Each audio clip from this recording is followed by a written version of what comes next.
فإذا سويته ونفخت فيه من روحي فقعوا له ساجدين فسجد الملائكة كلهم أجمعون إلا إبليس أبى أن يكون مع الساجدين قال يا إبليس ما لك ألا تكون مع الساجدين قال لم أكن لأسجد لبشر خلقته من صلصال من حمأ مسنون قال فاخرج منها فإنك رجيم وإن عليك اللعنة إلى يوم الدين قال رب فأنظرني إلى يوم يبعثون قال فإنك من المنظرين إلى يوم الوقت المعلوم.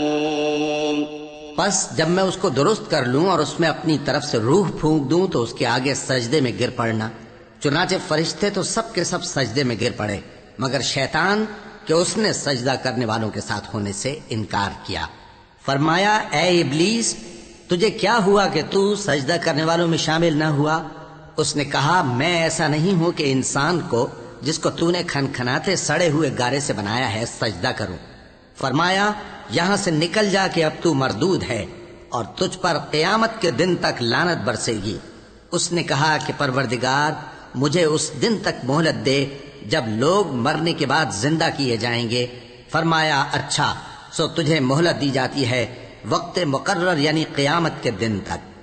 قال رب بما أغويتني لأزينن لهم في الأرض ولأغوينهم أجمعين إلا عبادك منهم المخلصين قال هذا صراط علي مستقيم إن عبادي ليس لك عليهم سلطان إلا من اتبعك من الغاوين وإن جهنم لموعدهم أجمعين لها 7 أبواب لكل باب منهم جزء مقسوم إن المتقين في جنات وعيون.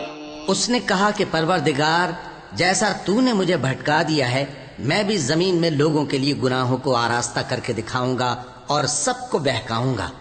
ہاں ان میں جو تیرے خاص بندے ہیں ان پر میرا قابو چلنا مشکل ہے. فرمایا کہ مجھ تک پہنچنے کا یہی سیدھا رستہ ہے.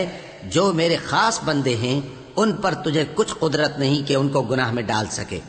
ہاں بد راہوں میں سے جو تیرے پیچھے چل پڑے اور ان سب کے وعدے کی جگہ جہنم ہے. اس کے 7 دروازے ہیں ہر ایک دروازے کے لیے ان میں سے الگ الگ حصہ ہے. جو متقی ہیں وہ باغوں اور چشموں میں ہوں گے.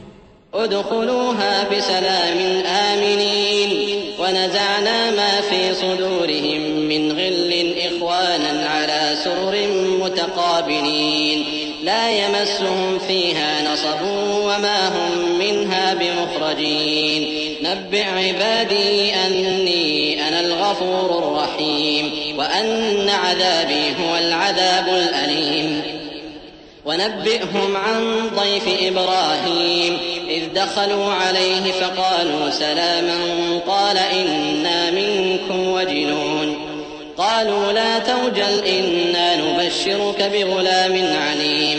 ان سے کہا جائے گا کہ ان میں سلامتی اور امن و اطمینان سے داخل ہو جاؤ اور ان کے دلوں میں جو کدورت ہوگی ہم اسے نکال دیں گے. گویا بھائی بھائی مسندوں پر ایک دوسرے کے سامنے بیٹھے ہوں. نہ ان کو وہاں کوئی تکلیف پہنچے گی اور نہ وہ وہاں سے نکالے جائیں گے. اے پیغمبر میرے بندوں کو بتا دو کہ میں بڑا بخشنے والا ہوں بڑا مہربان ہوں اور یہ کہ میرا عذاب بھی درد دینے والا عذاب ہے. اور ان کو ابراہیم کے مہمانوں کا احوال سنا دو. جب وہ ابراہیم کے پاس آئے تو سلام کہا. انہوں نے کہا کہ ہمیں تو تم سے ڈر لگتا ہے. مہمانوں نے کہا کہ ڈریے نہیں ہم آپ کو ایک دانشمند لڑکے کی خوشخبری دیتے ہیں. قال أبشرتموني على أن مسني الكبر فبم تبشرون قالوا بشرناك بالحق فلا تكن من القانطين قال ومن يقنط من رحمة ربه إلا الضالون قال فما خطبكم أيها المرسلون قالوا إنا أرسلنا إلى قوم مجرمين إلا آل لوط إنا لمنجوهم أجمعين إلا امرأته قدرنا إنها لمن الغابرين. وہ بولے کہ جب مجھے بڑھاپے نے آ پکڑا تو تم خوشخبری دینے لگے، اب کاہے کی خوشخبری دیتے ہو؟ انہوں نے کہا کہ ہم آپ کو سچی خوشخبری دیتے ہیں، سو آپ مایوس نہ ہوں. ابراہیم نے کہا کہ اللہ کی رحمت سے مایوس ہونا تو گمراہوں کا کام ہے. پھر کہنے لگے کہ فرشتوں، تمہارا اصل کام کیا ہے؟ انہوں نے کہا کہ ہم ایک گناہگار قوم کی طرف بھیجے گئے ہیں کہ اس کو عذاب کریں، مگر لوط کے گھر والے کہ ان سب کو ہم بچا لیں گے، البتہ ان کی بیوی کہ اس کے لیے ہم نے ٹھہرا دیا ہے کہ وہ پیچھے رہ جائے گی.